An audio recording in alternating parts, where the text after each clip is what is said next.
के आंखी से छो धार गिरा था। हनुमान जी काले माता भगवान प्रभु के भेजल मर्यादा पुरुषोत्तम राम के भेजल मणि मुद्रिका निशानी बा नहीं के भेजल दूत है आप यहाँ से लेके जाए हम।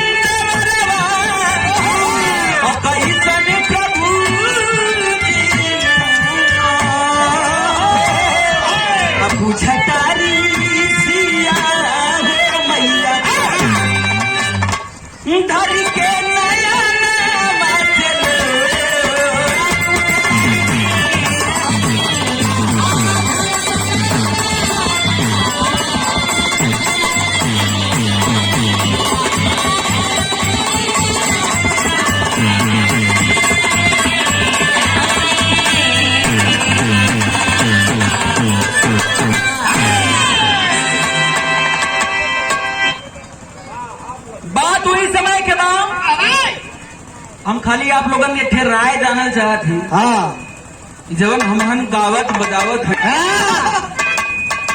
बहुत बढ़िया विराह सुनाई कक्का। तेरा सजा दिया गया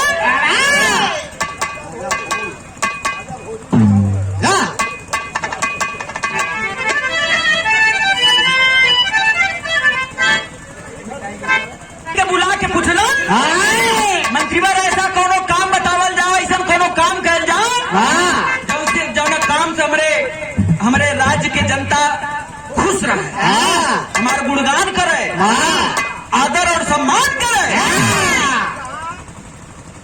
कल सबसे बढ़िया काम मंत्री बतावत हुआ उनके राजकीय कवि कालिदास जी रहे और मंत्री भी रहे। मंत्री जी बतावत हुआ कि राजन जमाना ऐसा चलत बा अगर पब्लिक के खुश रखल चाहत हुआ तो सबसे बढ़िया जैसे आज मेरे तिलक के प्रोग्राम में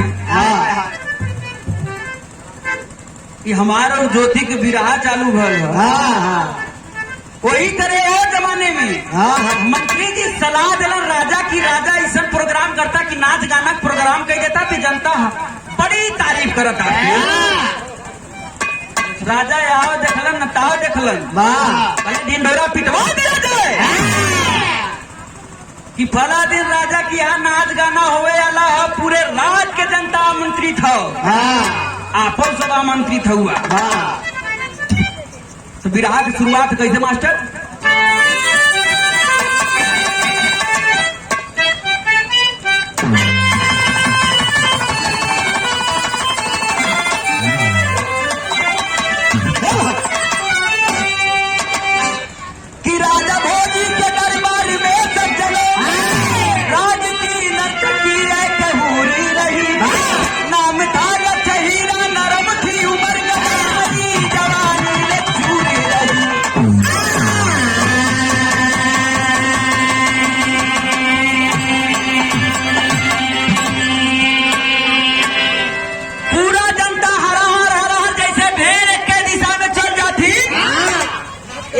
नाच के नौवे सुनते पूरे प्रदेश पूरे राज्य के जनता राजा के दरबार की ओर चल बड़े।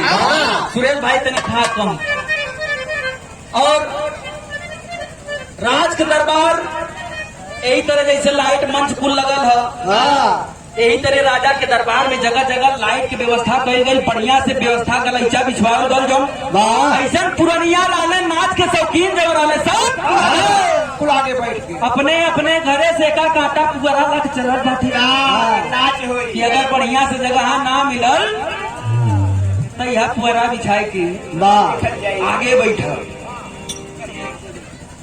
और रात में रात के एगो नर्तकी रहे जो नर्तकी के नाम लक्ष्य हीरा रहे वो हीरा मतीन चमके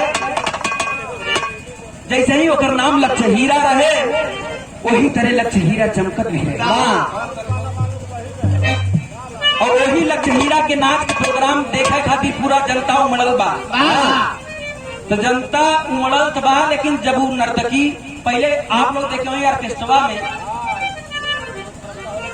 जवन सबसे खराब नचे वाली रहा उन्हान के सबसे पहले नचा के उन्हान काम खत्म कर दिया जमन सबसे बढ़िया सबसे बेहतरीन एक नंबर का रही ओकर सबसे बाद में कही ताकि पब्लिक भागे ना ताकि पब्लिक औरो बढ़े आगे वाली कुर्सी खाली है छकाई वाह तो जैसे नर्तकी जौने का नाम लक्ष्मीरा बा जैसे मंच पे आई और घूंघटक तान के थे गीत गौलस मास्टर का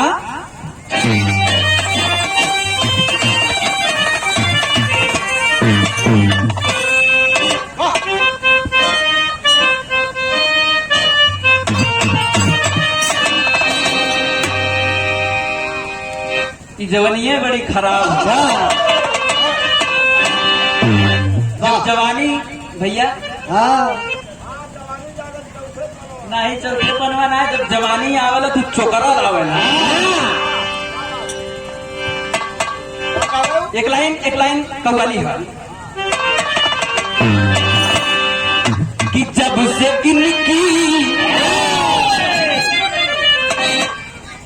इनकी कि जब से इनकी अरे जवानियां चढ़ी है जब से इनकी जवानियां चढ़ी है जब से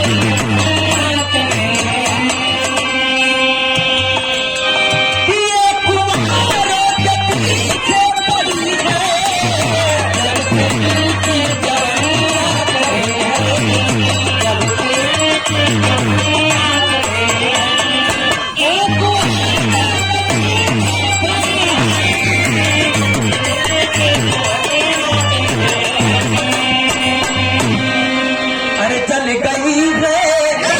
जल गई है समाने न जा पाती जल गई है समाने न जा पाती कि तेरा सिखाना रहेगी जल गई है समाने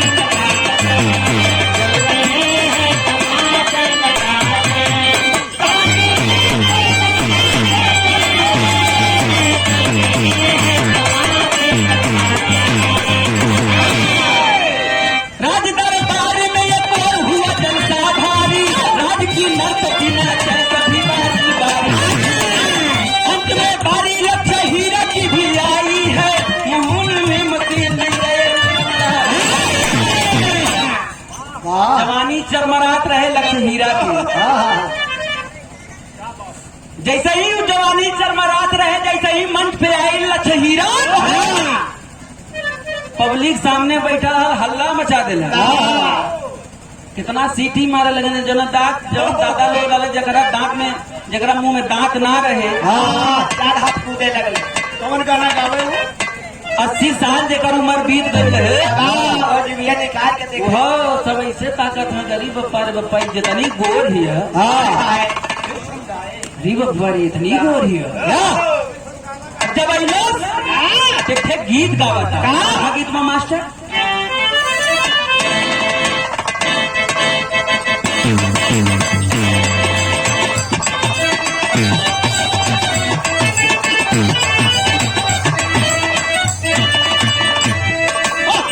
गावा था छकना घूंघट न ले तीन ही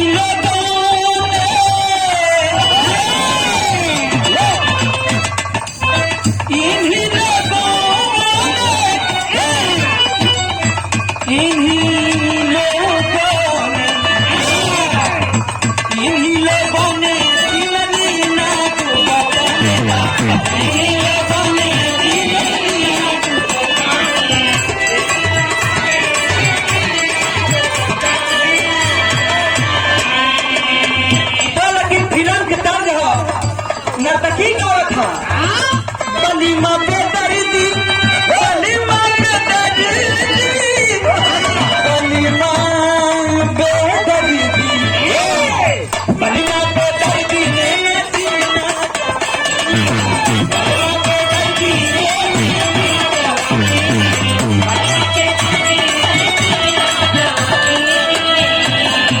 इतना ही में उलट हीरा नर्तकी एक लाइन होगा बोलो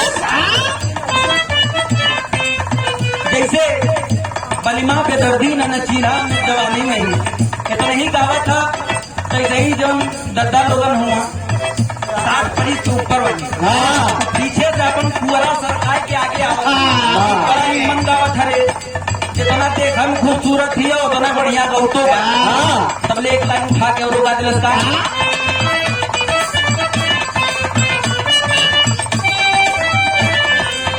कि अरे कजरा के कीमत कजरा के कीमत चकोरिया से पूछो कजरा के कीमत नजरिया से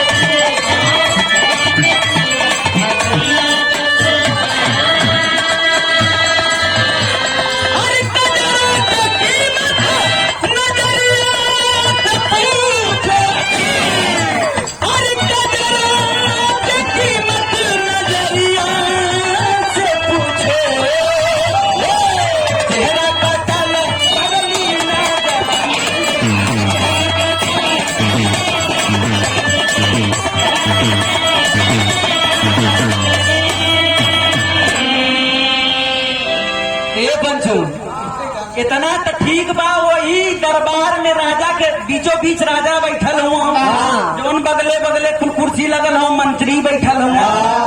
वही मंत्रियों में महाकवि कालिदास भी बैठल हुआ। देखा कवि आदमी आज उनका नियत खराब होता वही नर्तकी के देख के मुंह बोले होगा कवि जी मछी आवाज जात है तबले एक लाइन उठा के नर्तकी आपको रख दे।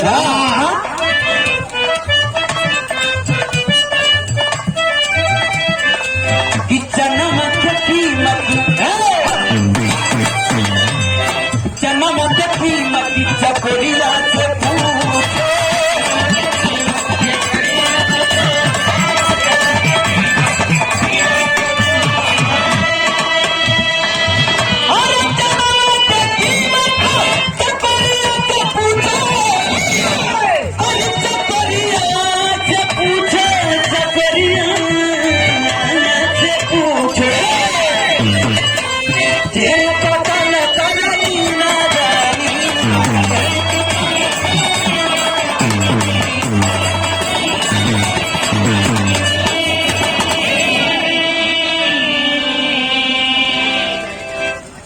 बाबूजी कहानी के समझ बहुत बढ़िया प्रोग्राम चलत रहे। बड़ी बढ़िया नर्तकी नाचत भी रहे। बड़ा बढ़िया बड़ा बुद्धिमान प्राणी भी वो महफिल में बैठल है। वही महफिल में महान कवि कालिदास जी भी आनंद ले रहे थे नाच गाने का। आज कवि जी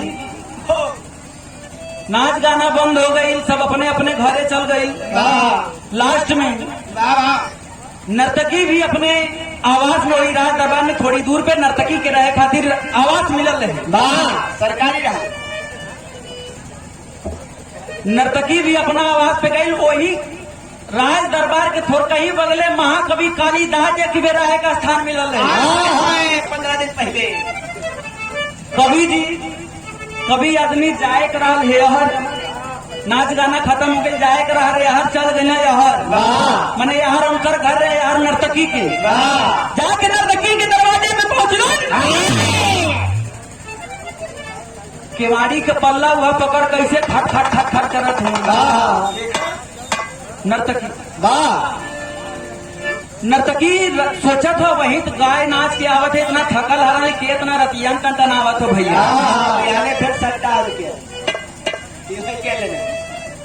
तो बिरहा में खे तरज है।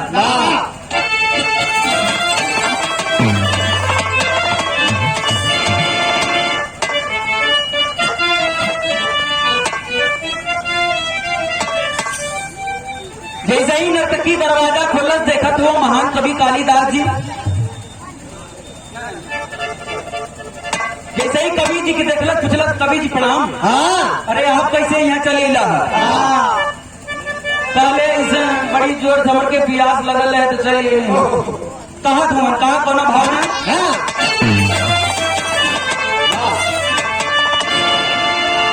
कि अरे मैं प्यास बुझाने आया हूँ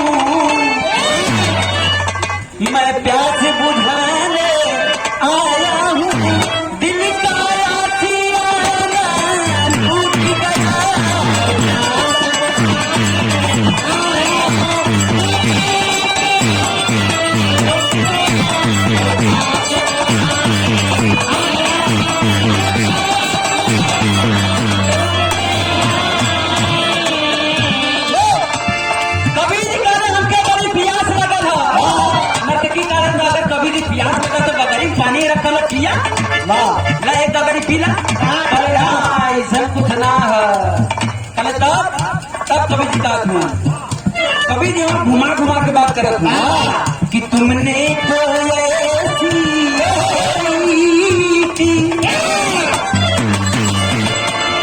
कि तुमने तो ऐसी चोरी की दिल का ये खजाना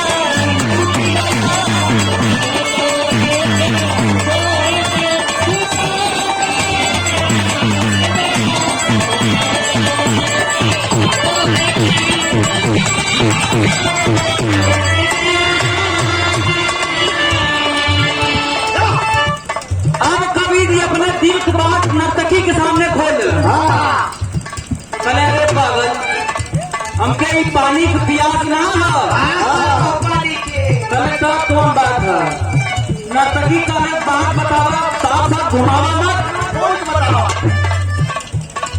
तब काली बात निकाले मैं तुम्हें ताना चाहता हूँ नर्तकी का है तो स्टेशन मतलब का स्टेशन पावन चाहती है अरे हम दिल तोड़े फेम ले ले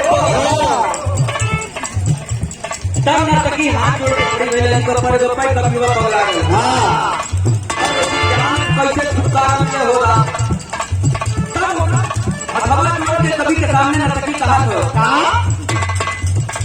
कहा कि भरी अच्छे लक्ष्य हीरा बदी जलती न समाए जलने को राजनत की हूँ कभी जी राजा की सेवा करने को उठा पानी क्यों पीते हो यूपी का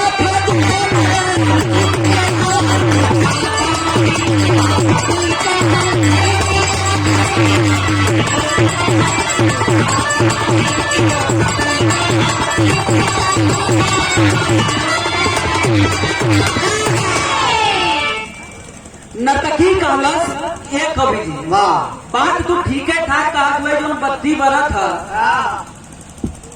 जवन बत्ती बरा था कि देखा बजे अजोरिया करे खाए बजे ना है हम रात के नर्तकी है राजा के सेवा करेगा तो आज कैसे कर दी बतावा राजा के इशारा पे हमार हर काम हुआ कभी जी दिया रहे हैं आज हमें ही जो फटवा पर मुड़वा पटा के हम जान दे दे हमार बतिया मान जा कभी जी का कैसे पीछा छूटे लौटा देना नर्तकी कभी जी से गालत कभी जी जैसे आज वैसे काम हो आज जा बिहान आ गया कले ऐसा कले हाथ का कभी निकाले आम देखले तो कले जैसे आज ऐसे कल वैसे ही बताई तो कले में रतिया में बिरहा में खेत लगल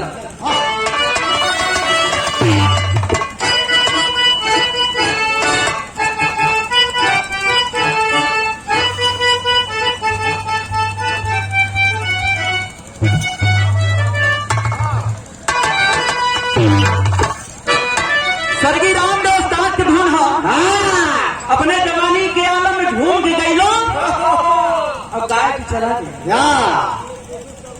चाचा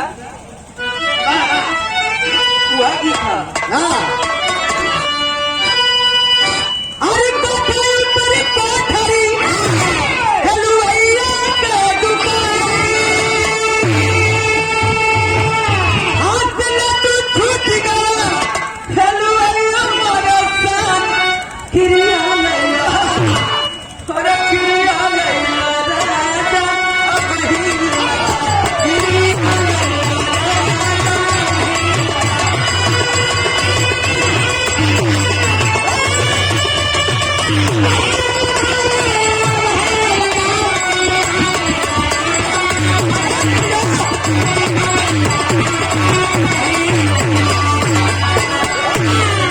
ए भैया नर्तकी हाथ गोड़ जोड़ के लौटा दिला सभी जी के वही रतिया में अपने शयन कक्ष में से राजा की शयन कक्ष में गई हाथ जोड़ के कल सरकार जान बड़े खतरे में इज्जत आबरू जाए चाहत वही रतिया में पहुंचल हो कहा तो जोड़ के राजा से कैसे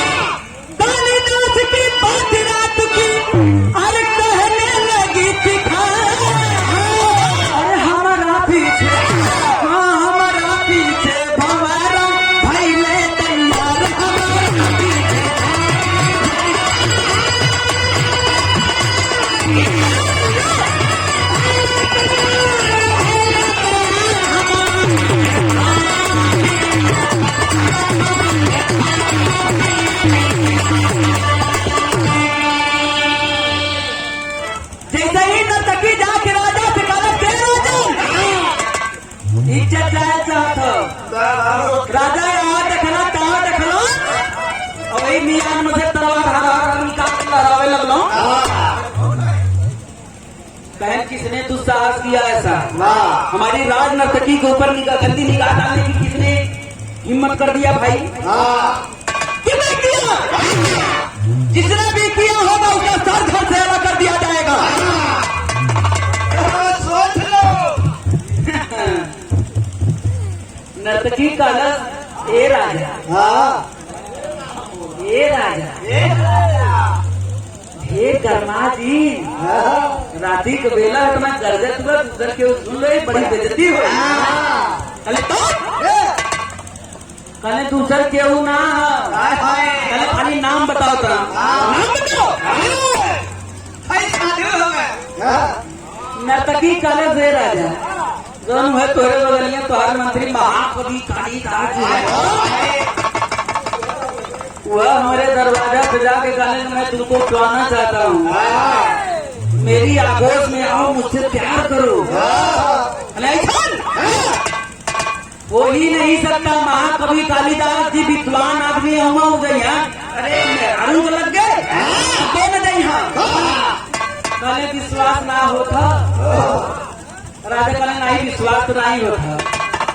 कहले अगर ऐसा बात हो बात मुसाफिर पर्दे में हो, अगर बात ऐसा हो तो कवि जी की, अगर हमारे कवि जी की बात ठीक हो, तलवार जैसे निकलने राजा वैसे मियान में धीरे से ज्योति जैसे तलवार निकलने वैसे तलवार मियान में घुसा दिलो। कहले नर्तकी 50 मिल जाइए भाई, अगर अपने कवियों को मार दे तो कहा फिर पाओ। राजा चिंता में है। नर्तकी के एगो शर्त देखी पहले कि जहाँ अगर कवि जी के ऐसा विचार जो करी जो विचार हो के मन के उनका इच्छा पूरी करना। लेकिन एक बात के ध्यान किया था,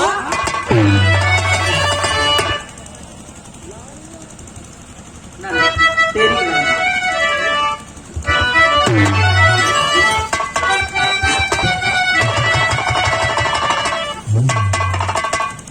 राजा इतनी बतिया का भेजत हुए का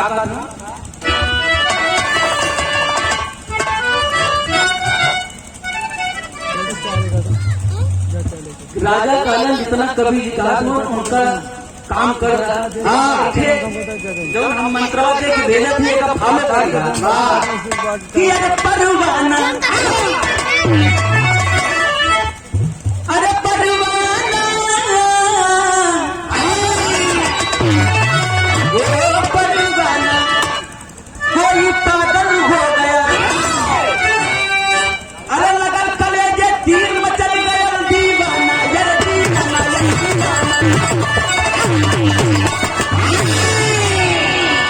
पंचो बात ध्यान दिया। यार आज के रात बीतल है, बिहान आ गए, शाम के टाइम हुआ नर्तकी कवि जी बोले। कवि जी अपन एकदम बड़ा मन मिजाज एकदम खुश होके चलो, वही दरबार की वही चलो बने जोनी और आवाज बन नर्तकी के जैसे अपन बात तेवर जात बात हीरो न भैल हुआ महाकवि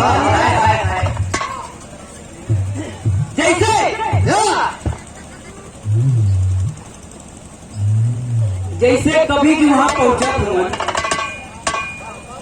जैसे कभी भी वहां पहुंचत हुआ तो देखा हुआ वहां नर्तकी के दरवाजे पे एक थे नाऊ जवान हो, एक थे पत्थरे पे पानी गिराए तो अपने मन को है छूड़ा खींचत कभी जी काले नर्तकी कैसे नौआ को बोले है रे कभी कहा बताई जो तोरे दाढ़ी बाहर पट्टे पट्टे हो सब बड़ा बेकार लगा पूरा कराए पड़ी हो ऐसा कल हाली से बनवाए ना कभी कल ए नौआ देर मत हाली से छीन मामला कभी जी निहुर गई ना दाढ़ी बार कर मुंह नाव बना दिलक 2 मिनट के आनंद के प्राप्ति जब भई कभी जी तब मुड़े को ही टकला पे हाथ रखने गलती भई तब नर्तकी भी कहा तो गलतियां तो है ही सुना, गलतियां हमहू से भइल बा। का कहत बा?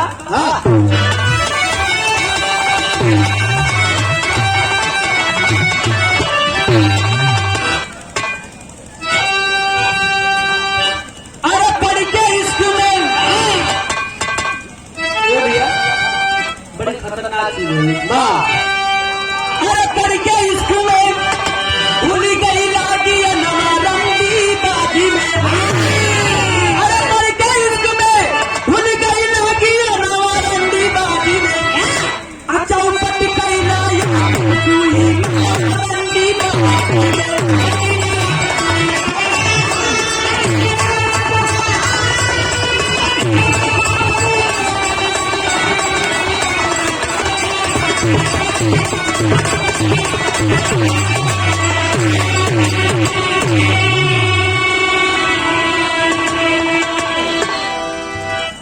कभी निकाले हम तो गलतियां करबे करी, लेकिन तय कौन गलती कर देली?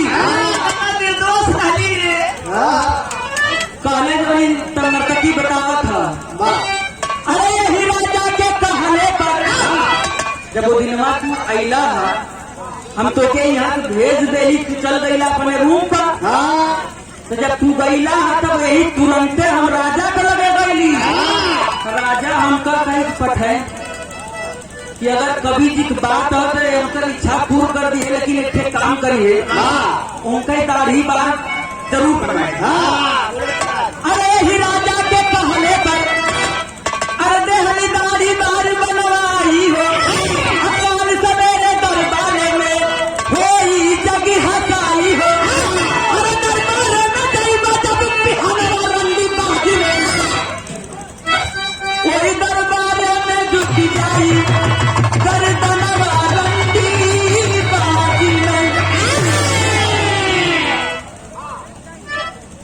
ऐसा बात है। अब गलती तो हो गई है, राजा के काले भंखे फंसा देली है। अरे एक बेर बतौले राजी तो मूड हम अपने बदल देती। कहले ठीक है कोनो बात ना, कभी आदमी आए अपन खेला पर दिमाग लगा दिमाग लगल कि सुनाए ना तो। अब तो जब राजा के करे रहा तो कई बार कहला एक काम हमार करिहा। राजा के लगे रोज जात हो का हम के सेवम रोजे जाइला तने आजो देगो ना। तो बिरहा में ठे तल बदल मास्टर तेई से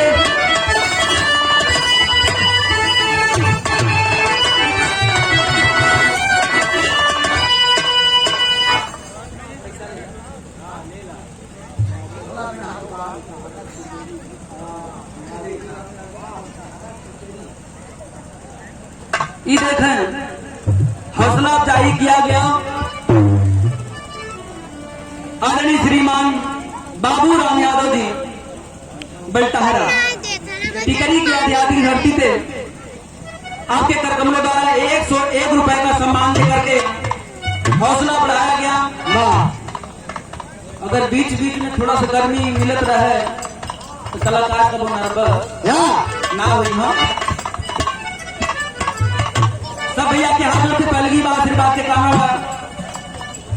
तो कहानी पे ध्यान है, बिहार में तल बदल मास्टर कैसे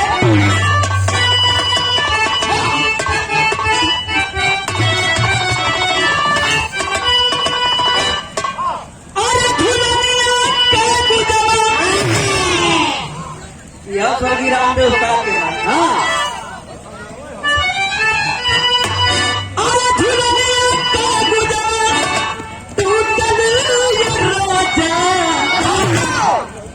जवनिये में दरिया छूटलिए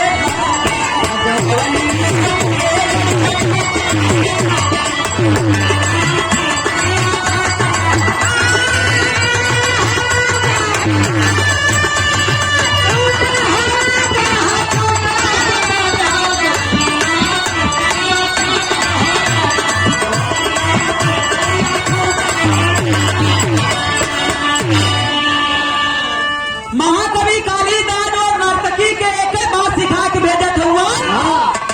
आज अगर राजा के लगे जायू तो बस उनके सामने एक प्रस्ताव रखिया कि राजा घोड़ा बैठल, अगर उनके तू घोड़ा बना दिया तो वही जंगला में हरियर का फीता बांध दिया, और अगर घोड़ा ना बना पाई तो ललका फीता अपन छोड़ के मोड़े में से, और जैसे ही तू ललका फीता पेड़े बैठ के देखा, जैसे ही तू ललका फीता बनबू वैसे ही हम कुआं का तू तक जान दे देब, और हरियर का बांध देबू फिर हमार बाहर मुलाकात। नर्तकी पहुंचल पर राजा के दरबार में जाके मुंह फुला के बैठ गई। राजा इधर कल काम है, नर्तकी बोलते ना मुंह लटकल है एकदम ऐसे बारामती झूलल है। राजा का तो आओ मेरी आगोश में मुझसे प्यार करो। नर्तकी कहा घोड़ा बैठो, नर्तकी कहा कि घोड़ा पे बैठो। राजा कहा अरे पागल इतना रतिया के घोड़ा टाइम सवेरे बैठिए बिहान अक्टूबर में इतना बोले घोड़ा हो घोड़ा बैठे के मार करे थी, घोड़ा में बैठ गई। नर्तकी कहा रे राजा घोड़ा तू बैठा तो घोड़ा में बैठो का, घोड़ा पे बैठा आ भैया घोड़ा बैठा जबरी कर राजा कहले कैसे घोड़ा बैठू रानी रतिया की, तब बतावा नर्तकी का।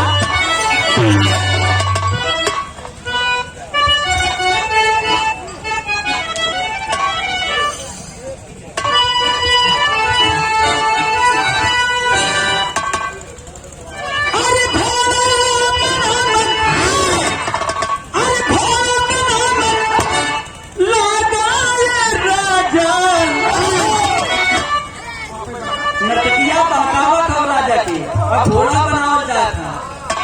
अरे घोड़ा बनावल लगाए राजा, अरे जवनिया में पागल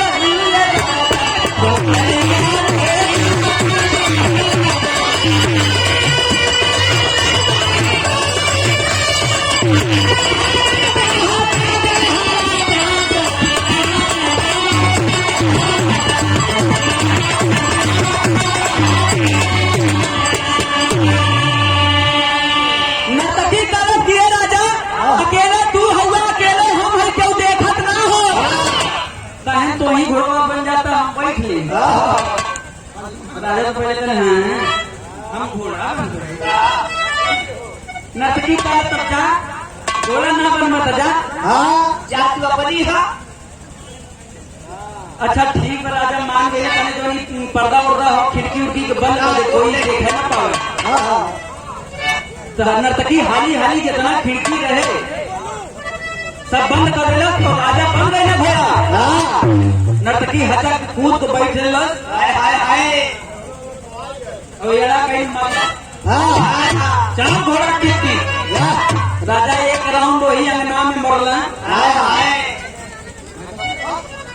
हाथ में नबूतर नर्तकी का हाथ ना चले मजा ना आया। चले राजा कहते हैं अरे गोलवा भात है रे, नर्तकी कलश ना एक राउंड राजा कहते ठीक है तुम्हारी है इच्छा हर एक राउंड और घुमवाए, एक राउंड और घूमने राजा लगे हफर हफर हफर।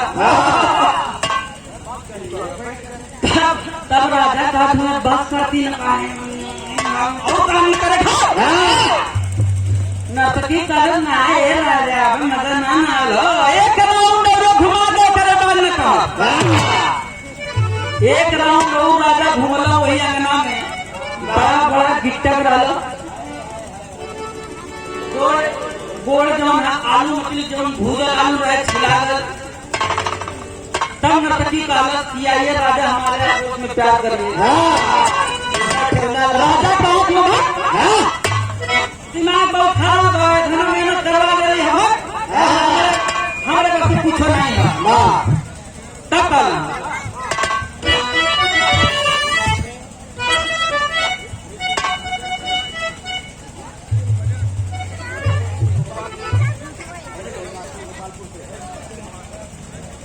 ये देखें कन्या पक्ष की तरफ से ऐतिहासिक धरती गोपालपुर प्रतापगढ़ की धरती से चल करके आए हुए हमारे तिलकारु भाई लोग।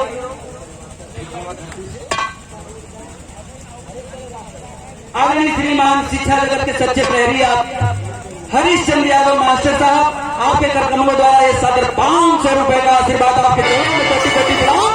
एक बार चाहती आप लोग भैया हो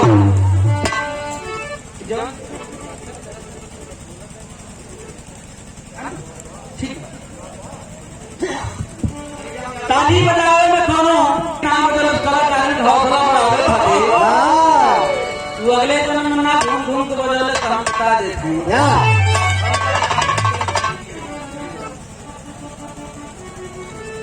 आदरणीय श्रीमान हरिराम यादव जी टिकरी की ऐतिहासिक धरती से आपके कर कमलों द्वारा ये सादर 101 रुपए का आशीर्वाद आपके चरणों में कोटि कोटि प्रणाम। सब भैया लोग के हाथ जोड़ के पहले की बात और आशीर्वाद के कामना में यही तरह प्यारू लाल आशीर्वाद बनल रहे। सब भैया लोग के सादर प्रणाम बा आशीर्वाद की आकांक्षा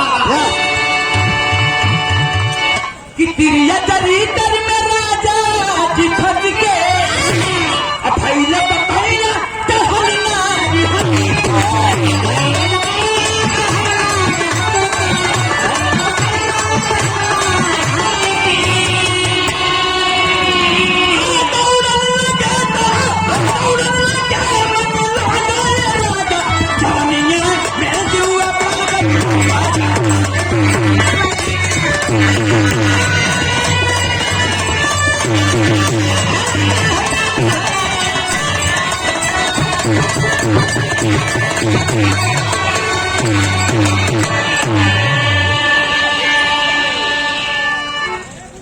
ए भैया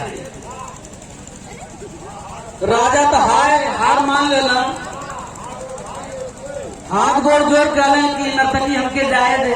हो गए दूसरे दिन हम सोचा तो रोज की तरह है राज दरबार सजावल गल बा और वही अपने कुर्सी पे राजा विराजमान बड़े होते सवेरे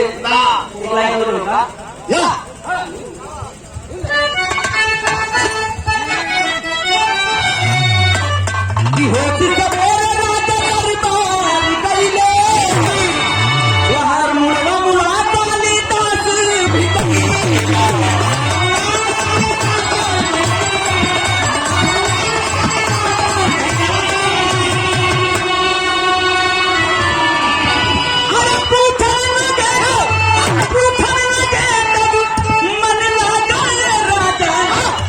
जवनिया में जुआ पागल हो राजा।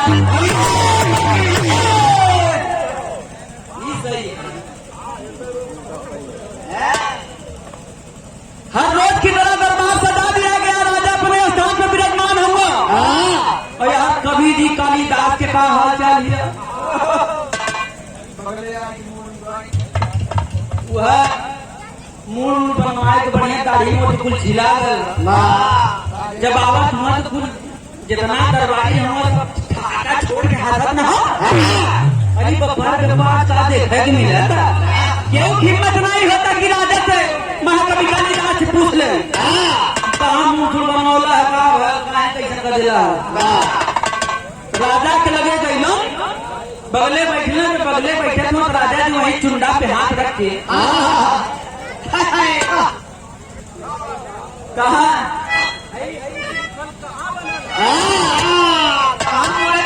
राजा वही बूढ़े पे हाथ फेर के कहा था कि कवि जी कवि राजा तो तुम बतिया जनता हूँ कि हमारी नर्तकी कले वाली है कि कभी मुड़वा सुड़वा बनवा दी है वह मुड़ा पे हाथवा रख के कहा था कि कहो कवि जी मरवा इतना बड़ी बड़ी जत्ता रख ले रहा है कहीं मुड़वा बनवा देगा हो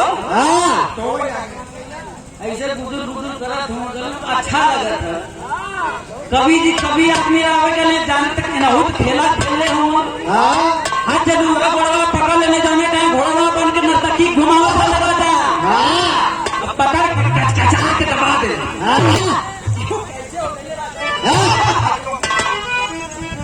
झटक लम्बे जाके खड़ा पहले राजा कौन हाथ काटा हो कभी जी कहा आप हमारा राजा हमारे मुंह पे हाथ रखवा हमको लगा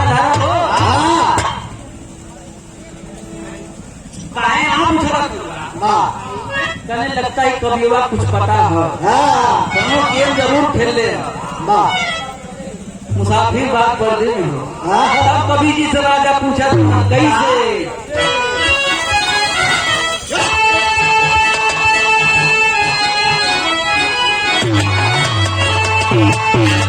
कभी ने कहा राजा अगर जानना चाहत हुआ कि हमार सिरफल कहाँ बनल है हाँ तो इस कान खोल के हमार बात सुन ला हाँ कहा हुआ कभी जी हाँ